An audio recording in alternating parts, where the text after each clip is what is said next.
Okay, good morning. Hello. Morning, y'all. It's so very nice to be with you all and see you on this chilly um, November day. Does anyone remember that song by Guns N' Roses, November Rain? Yeah, that was a long song. There are some snowflakes falling. I heard Amanda mention that, so I blame her for making that happen. Hello to those of you joining us online and streaming. I have the open Oprah here, so I'll try to monitor the chat as well. Is this volume okay for people who are in the room? Can people hear me a little bit more? Okay. And I'll also get closer to the mic and see if that helps a little too. Okay, do you want me to use this other mic over here? No, it's the speakers aren't. There's not a physical connection to Oh, the okay. speakers right now. So let me turn you up a little bit.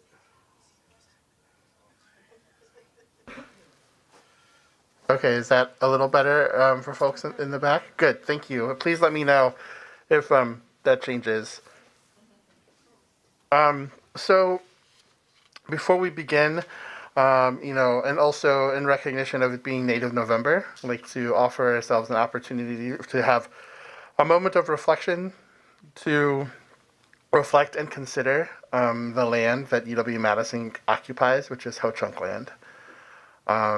So this, of course, is a map of the 11 federally recognized American Indian nations in Wisconsin, and also a picture of the Our Shared Future plaque, which is a plaque that was dedicated a couple of years ago and co-authored between the Ho-Chunk Nation and UW-Madison to recognize the shared future of collaboration, but also recognize that this is territory that the Ho-Chunk were forced to cede in treaties. So, offer us a moment of reflection to recognize that.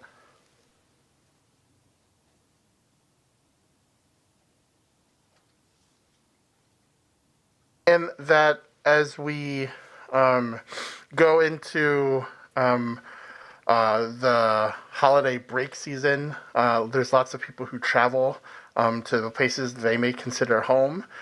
So thinking about that sense of space and place continues to be a really good reflection that I invite all of us to participate in. So our short agenda today, just want to give a note of thanks and a couple of reflections of thanks. I have some updates from campus. I'll pass the mic to our esteemed directors for updates from the units, and then kudos. I really see this meeting as sort of the beginning of the end of the semester. I know for a lot of people things ramp up at different times of the year. But I know there's a lot of midterms for our students happening right now. But as we think about what the end of the semester looks like, whether it be for holiday closing or holiday hours or holiday travel plans, I think that it gives me pause and I want to make sure that I say thank you to you all for this first semester back. Last year I was in front of popping from Zoom to being frustrated with WebEx. Remember WebEx? Has anyone used that? WebEx? Yeah. To trying to learn Teams, to figuring out how to mute myself and unmute myself, which I still, sometimes forget. So what a year it has been. I think that I still am learning how to be back. During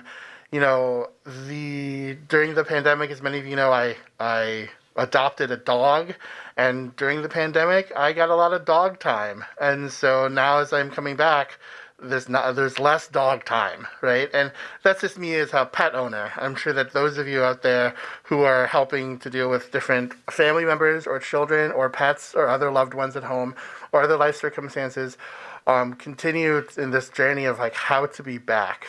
So I want to thank you for being in that journey together, for serving each other, for helping to serve our students, and that the work, will continue, in terms of what does it mean to come back from winter break. Keep hearing about whether COVID and flu will hit a double whammy. But I think that I'm just grateful that people were flexible and nimble and resilient. And I almost hate to use those words because they seem so trite.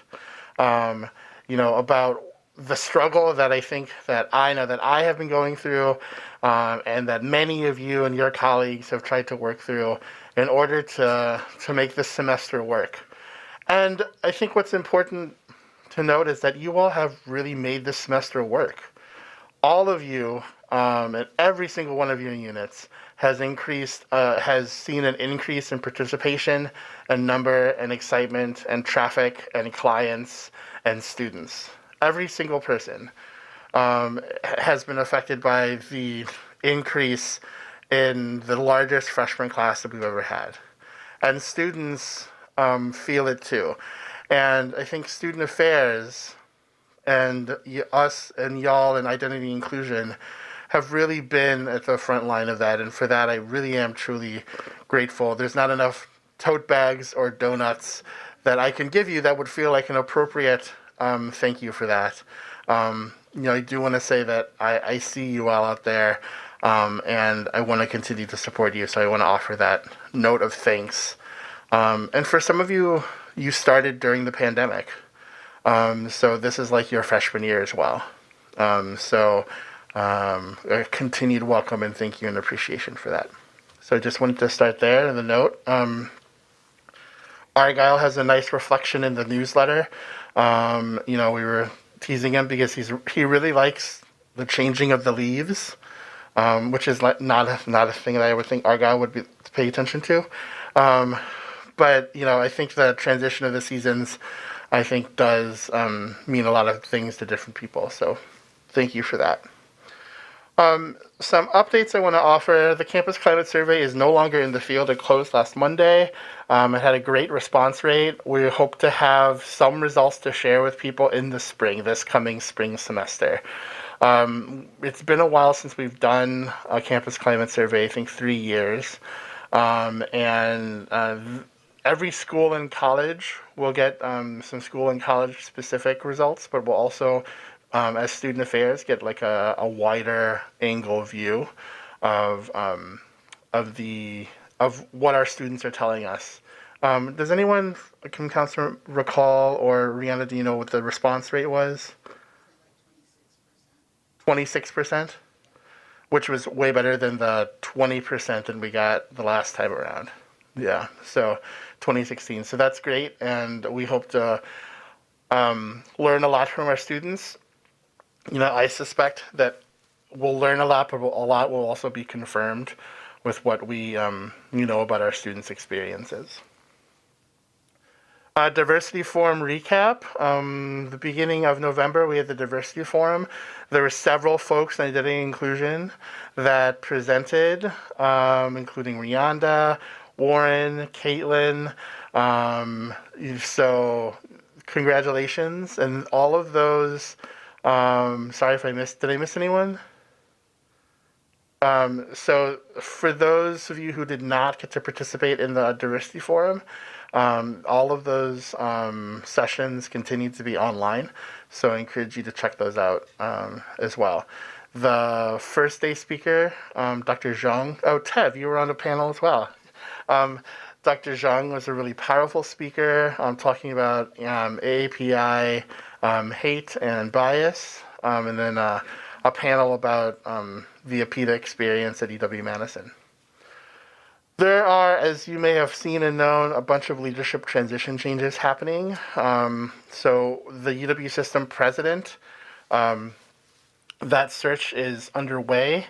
So right now, the interim president is Governor Tommy Thompson, right? The president or the Board of Regents has a subcommittee that will manage the search for the new UW-Madison chancellor. Chancellor Blank has indicated that she'll be on through about the end of May. before she leaves to be the president of Northwestern. Where the search is at this point is that names, recommended names of students and staff and faculty have gone to this board, this sub-board of the Board of Regents, and they will then hopefully in very soon name who's on that search committee. And then that search will happen in the spring in order to have someone on board by the end of the semester. They've also embarked on the search for the Vice Chancellor for Finance and Administration. So that right now the interim is Rob Kramer. And so that search will be happening this semester, this coming semester as well. The Chancellor has indicated that she will make that appointment. So she won't be waiting till the next Chancellor to make that appointment is what that means. So what this means for us, I think there are different ripple effects. We don't know who the next chancellor will be. We don't know who the next president or vice chancellor for finance administration will be. And with a change and leadership at that level, it's always wonders what is the standing of student affairs. Dr. Reeser has gotten the assurance from the chancellor that student affairs is still solid. That student affairs was created under Chancellor Blank and will continue to be a unit and under a vice chancellor. So I have confidence that that is not going to change. I have the same sort of nerves and wondering as many people do about what this new chancellor, what the priorities will be, how will they interact with students, how will they interact with student affairs. Same for the next finance and administration vice chancellor. The DISJ, Diversity, Inclusion, and Social Justice Committee, I've asked them to start to review the DISJ goals for units. So this is a good time for you in your units to dust those off, to check them out and see where you all have made progress in the last semester plus time. And because after the new year, we'll be asking people to offer some updates as student affairs about where people are on those goals. I want to shout out one new addition to Identity and Inclusion in the Multicultural Student Center. So welcome Bobby Skenendor is the new Native Program Coordinator in the MSC. Call it back for Native November. So check out the shirts. Thank you for the shirt. And so a lot of Bobby's time will be in the American Indian Student Cultural Center on Brook Street, but she also has an office in the MSC. So please help me welcome her. Yesterday, the Chancellor announced that the mask mandate will be extended through January 15th. Even though the city or county mask mandate expires on the 27th, the reason being, allowing people who have children who want to get vaccinated, who want to get their children vaccinated, have time to do that. It just sort of dispels any confusion about whether the masks are still being required or not during the break period. The time frame is also when there's a lot of students who are going to be traveling and the campus will be a little bit more empty. So that's when January 15th is the mask mandate until and then prior to that, of course, there'll be an announcement and determination about the what the decision will be for masking going into next semester. A couple of dates that I want to make sure to point out, and maybe I'll ask Ward to give an update during PER's update on the SA Professional Development Day, but also please mark your calendar to join us for Student Affairs Winter Social, which is on December 14th. Okay, so I'll pause there. Any questions? While you're thinking of questions here, I'm going to check the chat real quick.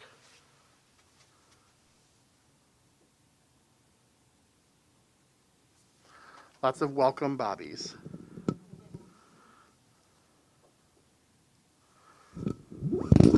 So there was a question. I thought we had to comply with masking until levels were down either way, vis-a-vis the executive order. That's a good question. I'm not sure about vis-a-vis the executive order, and we recognizing that states in the region and also Wisconsin continue to be high transmission states. So recognizing that as well, but that's a good question. Other questions or follow-ups on these items? Or anyone want to add anything?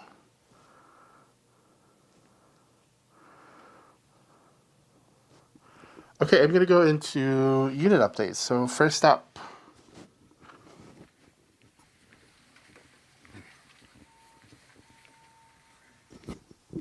I'll move over here so the cameras. All right, good afternoon. I've been up for a while with the little ones, so it feels like afternoon. Good morning, everyone. My name is Joe. I use he and him pronouns, and I get to be the director of University Veteran Services. Just for a few quick updates. So number one, Veterans Day happened. The union was a host of an event that happened here. I sent an invite out, but I understand people's hesitancy to come to things yet. So I'm certainly looking forward to a bigger thing next year. But those who came, thanks very much. And those who were able to participate in the student event on Bascom Hill, thanks as well. Our other quick update that I just kind of want to make folks aware of is that with the trial and the situation happening in the Kenosha area, a lot of our students are getting activated to serve in the National Guard. We have active duty policies and ways to support these folks. My ask is if you happen to talk with a student who is activated, just to ask if they've connected with our office. If they haven't, they really should. We can help them in a number of different ways. And then the third is just, we're moving into a really, really busy period. Enrollment for seniors started yesterday. Graduate students were earlier this week. And so our office will be deep into the GI Bill certification process and looking forward to do that this time around with an extra staff member. So I wasn't able to introduce Amanda last time. I know Gabe did that, but happy to have Amanda with us and looking forward to a smoother GI Bill certification process. Thanks. do you want to mention your tailgate? I think that the tailgate happened since last time we met. It had. Oh boy, and it seemed like that happened forever ago. So with the move to student affairs, and this is probably one of the most exciting things about moving to student affairs in the last couple of years, is the ability to do some more social programming events to build the community of veterans. I gave a presentation to the Madison Downtown Rotary last week about this, but UW researchers are looking into student veterans, and they found that on average, veterans have less than one other student in their close personal network, and less than one educator in their close personal network. So a lot of our student veterans come to campus and they feel alone, and they kind of are, right? They don't have a lot of folks in their network. So we hosted a tailgate, which happened before we beat Army in October. So it was really exciting to be able to host a tailgate for the very first time, have students come up and say how much it meant to them. We had some families come. They were able to bring their children.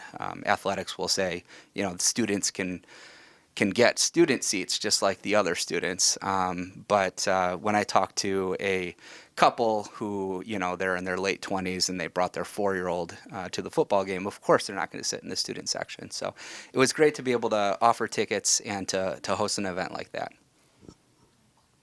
Thanks for the reminder, Gabe.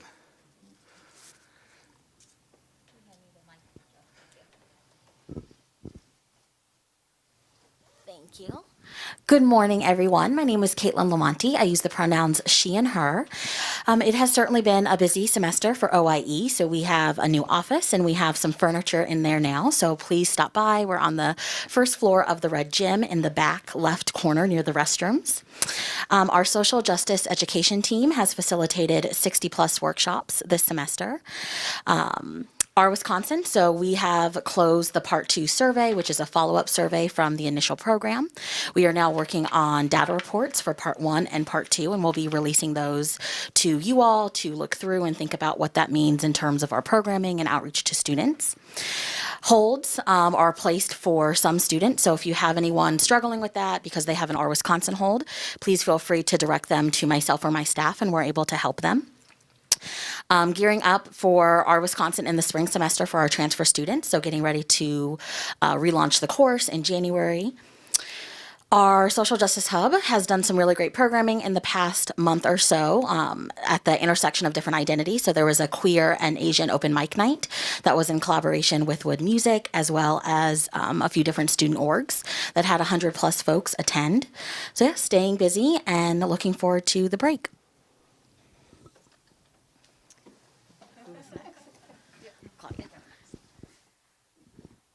Good morning, everybody. Claudia Guzman, she, her, hers, Multicultural Student Center. I need paper because I can never keep everything in my head. So first, yes, piggybacking off of what Gabe said earlier, really happy to have Bobby Skenendor on our team, and she has done some really amazing work in her less than 2 months here on, well, she's been on campus for a while, but in the MSC.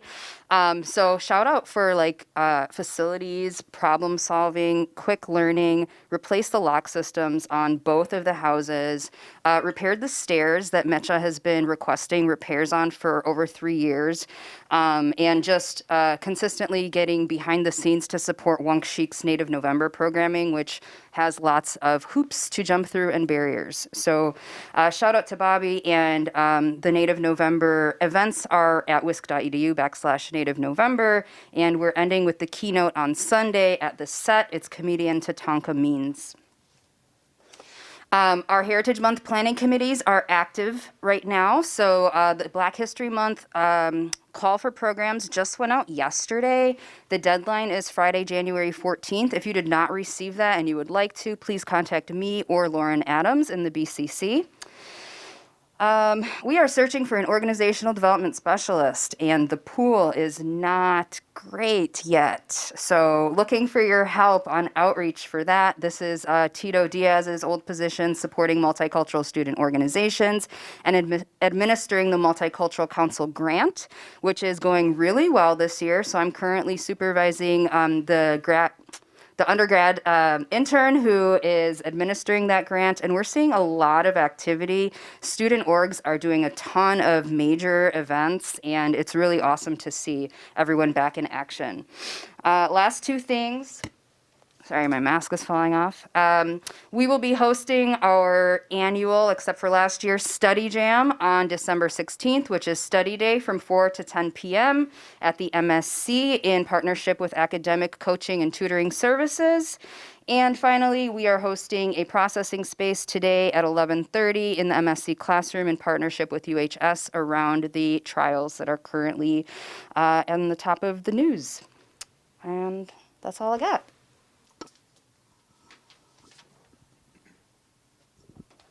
Thank you. Hi, everybody. I'm Mari Magler, she, her pronouns.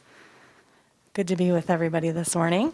One update that we want to talk about this morning, just a little bit of focus. I feel like all my updates today are around the Deaf and Hard of Hearing Services unit in the McBurney Center. So, sorry, taking a breath here.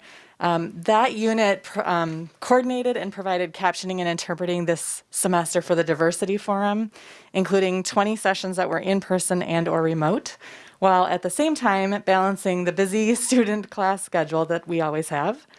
They are also, again, working with the Distinguished Lecture Series on campus and developing updated systems to provide captioning and interpreting as that program transitions back to in-person events as well. And then, if you don't mind pulling the next slide up for me, Gabe, I have some goodbyes to share with people. So the first one, there's a photo on the screen right now. that shows Bucky laying on the ground in front of several folks. And from left to right on the screen, Ginny Devine, wearing a red shirt, former staff interpreter Amanda Hosek, access consultant and speech-to-text coordinator Kate Lewandowski, captioner Nick Bresnick, assistant director Terry Erline, and another captioner Chris Wergler. So congratulations go to Ginny. So Ginny is retiring in December after being with the McBurney Center since 2006. She started as an hourly cart provider and worked her way to a full-time staff member in 2014. Ginny is the perfect blend of extraordinary captioning skills and loyal service provider for deaf and hard of hearing students.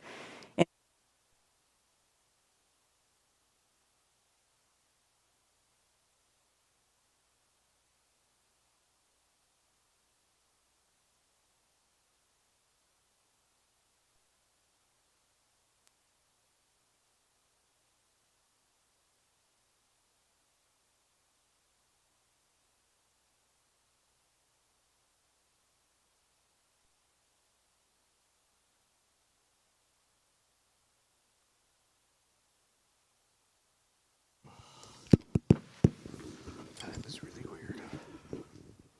Okay, take two. I believe I left off loyal service provider for the deaf and hard of hearing students in classrooms to projects and events across campus. Her calm, cool, and collected demeanor will be missed. Thank you so much, Ginny. Next, we are also, yes, please, thank you. We are also saying goodbye to another trusted colleague in the unit. Many of you have had the opportunity to work with Kate Lewandowski over the years. And Kate has been with the McBurney Center for 12 years and has served in a variety of roles, starting as a student staff member and then also with access consulting and coordinating speech-to-text services or captioning services. She has contributed greatly both to the office, the McBurney Center, as well as campus, and has been a true champion for justice and will be greatly missed. So thank you to Kate.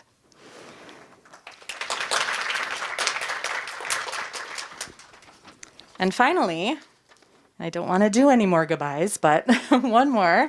We would also like to thank Sam Heberling, who is one of our hourly interpreters who joined full-time our deaf and hard of hearing staff in a temporary role in the midst of fall of 2020. Everybody remember how hectic that was, right? So she helped us with a shift to online, coordinating departmental requests, interpreting herself as well, and supporting remote services. Sam has been extremely flexible and quickly picked up so many duties. Unfortunately, we will no longer see Sam at McFun committee meetings or staff meetings in the McBurney Center, but she will be continuing to work with us as an hourly interpreter in the spring of 2022. So just thank you to Sam for all of your great work and contributions as well. Thank you.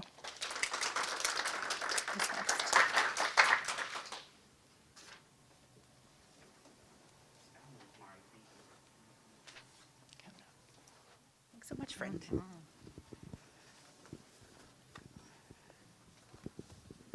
Good morning, everyone. Warren Shear. I use the pronouns per and purge with the Gender and Sexuality Campus Center.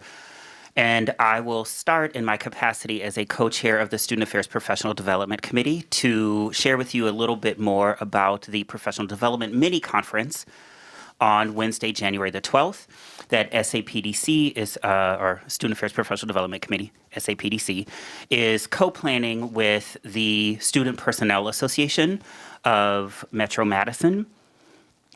So one of the things to highlight, it'll be a full day, 8:30 to 4:30, in person at Union South, and SAPDC will be covering registration for every staff member in student affairs who wants to attend.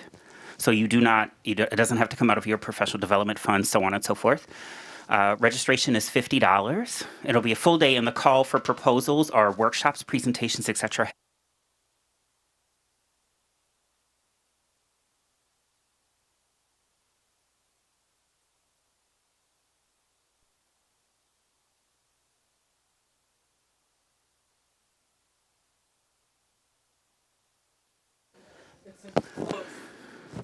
Can you hear me now? Wonderful. Ooh, what a throwback. Can you hear me now? Okay, so please consider presenting at the mini conference. There are 5 focal areas that we are looking for, but are open to other workshop ideas, etc. One of those, of course, is diversity, inclusion, and social justice, as well as 4 other areas. So please consider presenting at the mini conference. If you have any other questions, please feel free to ask myself and Kyle Charters from McBurney, who is also on the committee. Thank you for being willing to be voluntold that people can ask you questions. All right, so a couple of highlights from the Gender and Sexuality Campus Center. We continue to have a high number of folks showing up, or participants and attendees for our programs. My estimation is we'll assume that 35 people will show up, and then 50 people show up. And it's okay, what a great problem to have. We are averaging about 13 programs a month so far. One of the other things that I want to highlight, so a couple of successful events. National Coming Out Day was phenomenal this year. We brought the coming outdoor back. Our homecoming event on the 26th was really well attended. About 50 people attended. And alumni are really interested in remaining engaged and connected to students. Student organizations. So in the past, we've averaged about 14 student orgs. We are supporting or engaging or affiliated with 19 student organizations, 3 of which just came online in the month of October or joined us in affiliation with the Campus Center. One of which is an org for students of color. The other is LGBTQ plus students who are interested in powerlifting. I don't know what that is. Catherine has had to explain it to me at least twice. And I'm somebody said something gym, and I checked out. The final thing that I will share, our social media numbers are up. Our engagement is up. We're really appreciating that. And the Discord server remains very active. And one of the things that we are witnessing, including today, is that we, the staff, have modeled for students how to engage or check people or challenge people. And we witnessed that happen this morning, which was really phenomenal, and really appreciative of that. Oh, and Catherine would not forgive me if I didn't mention trans monologues this evening at the Madison Central Library. So in person with a reception to follow at Maharani. Thanks, everyone.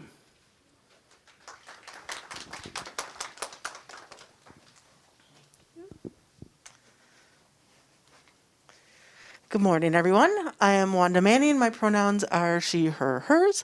I am the HR manager. Quick updates from HR. Number 1, the formal appeals process for TTC begins on Monday. So if you want to go through the formal appeal process, you can do that starting Monday. If you know you're going to appeal, I kind of ask if you go informally through me first, or just let me know, and maybe we can resolve informally first and then seek the formal appeals process. OHR kind of wants us to go that way first. So if you're planning to appeal, just reach out to me and we'll see what we can do from there. Number 2, so the executive order vaccine mandate is happening. We are federal contractors. So the lawsuit right now that's put it on hold for private companies that are large does not apply to federal contractors. So we are still moving forward. That's going to go into effect. That's about all I know. HR is planning to give us language about how to handle new hires and inform them. We have been told that new hires need to be vaccinated day 1. So there needs to be a lot of communication when we're in interviewing and hiring stage. I don't have language yet. As soon as I get that, I will let you know. That's all I know on that one so far. Pay plan. If people hear rumors, legislature did not vote on pay plan. They were supposed to do it in this session. Session has ended. The next session won't start until January. Our pay plan should go into effect January 2. There could be a special session that they convene. If it doesn't happen, hopefully January they'll vote on it and it'll go into effect. OHR has said it would still be effective January 2nd. So that's where we're at for pay plan. Lastly, sad to say, Mitchell is leaving in our office. He will be moving on to the Office of Compliance for an administrative specialist role.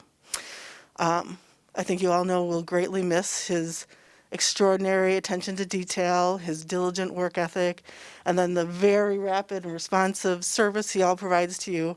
So that will really be missed, but we wish him well in his next career move. So good luck to Mitchell, and thank you to all of you.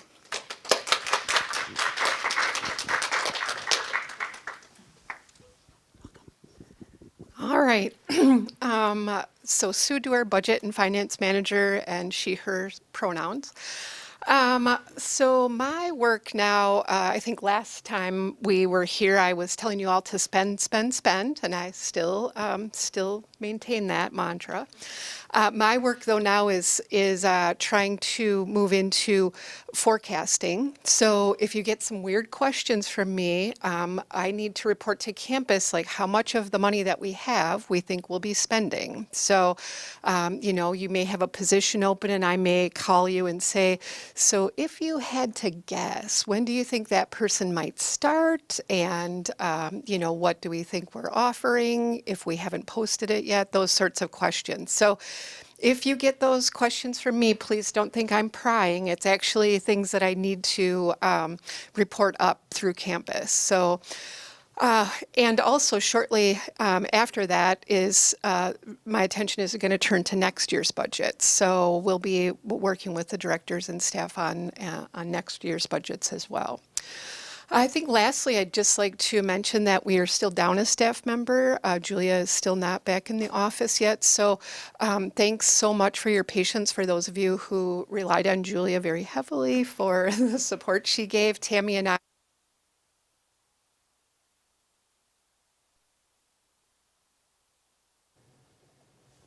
splitting a lot of the duties. So please feel free to contact us, if you have any needs that aren't being met or if you have any ongoing questions. I think that's it from me. Say that again.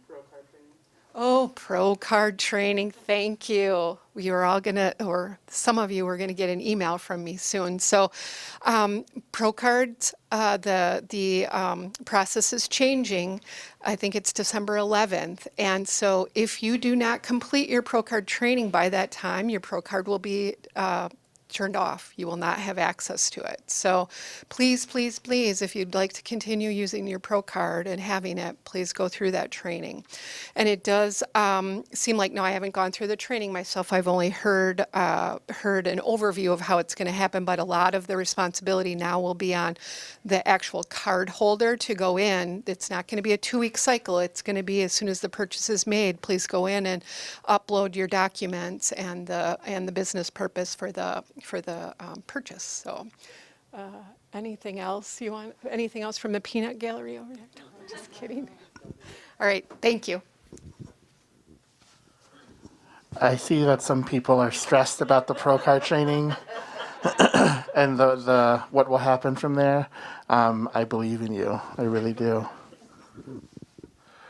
Any other follow-up updates from any of the directors or folks? Okay. Hello? Okay, kudos. So, for those of you joining us for the first time, something we do in identity inclusion is allow people to submit kudos. This is an opportunity for people to just thank your colleagues and recognize the amazing, extraordinary, and everyday work that we do as a team. So kudos to Gwinnett.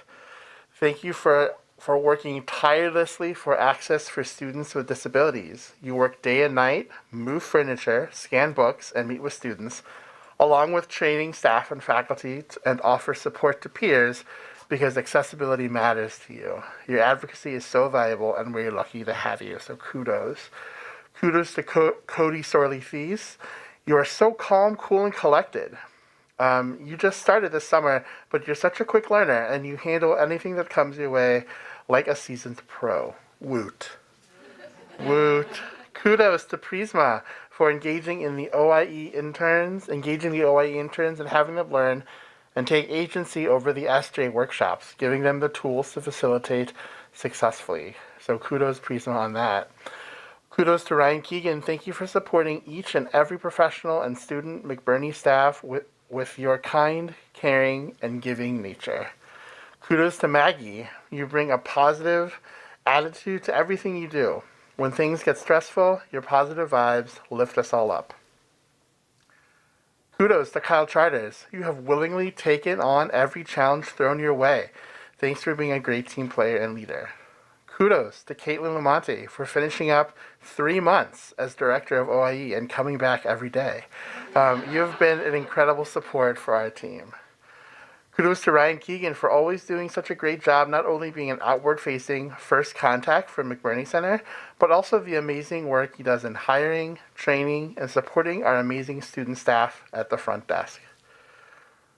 Kudos and boo to Mitchell for leaving. So kudos to Mitchell for your patience and your work with McBurney on TTC and new hires. Kudos to the McBurney DHH team for all your support and work with the Diversity Forum. Indeed, that was awesome. So thank you and kudos for working with the Diversity Forum, McBurney DHH team. Kudos to Gwinnett and Katie. Thank you for being great people to work with. Kudos to Sam. Sam is an amazing support to have in the office. She's always on top of it, a great professional, and is a light for the McBurney Center. Kudos to Sam and Terry for all their work coordinating interpreting and captioning services for the MBLGTACC in October. Wonderful support and collegiality to boot. Kudos again to Mitchell for always having the right answer to every question. You're going to be greatly missed, indeed. Kudos to Kate Liu. Kate is an amazing access consultant who shows us how to wonderfully support our students by learning about them, their identities, and shows true care for them. Kudos to Ginny Devine. Ginny has been an amazing cart provider and colleague for us in the McBurney Disability Resource Center. She's truly knowledgeable in her field and is always a kind face to see. She will be missed. And kudos to Sam, Ginny, and Kate, who are invaluable in so many ways to McBurney. Their dedication, professionalism, and kindness in the service of students is evident in all their work. McBurney is incredibly grateful for all their hard work and for how they've made McBurney great. I also want to give kudos to Lance for helping us with our streaming today. Kudos to Kathy Kuno for helping me and get things together for the room. So I'd like to now open the floor and chat for any general announcements and events that people want to share.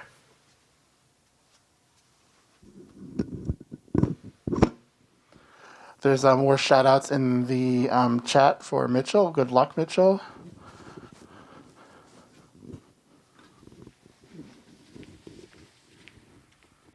Sorry, I would be remiss if I didn't say kudos to Gabe a million times that he keeps deleting all of his kudos. So yes, for bringing us all together. That was a dirty trick. Yeah. Any other announcements or people want to mention anything?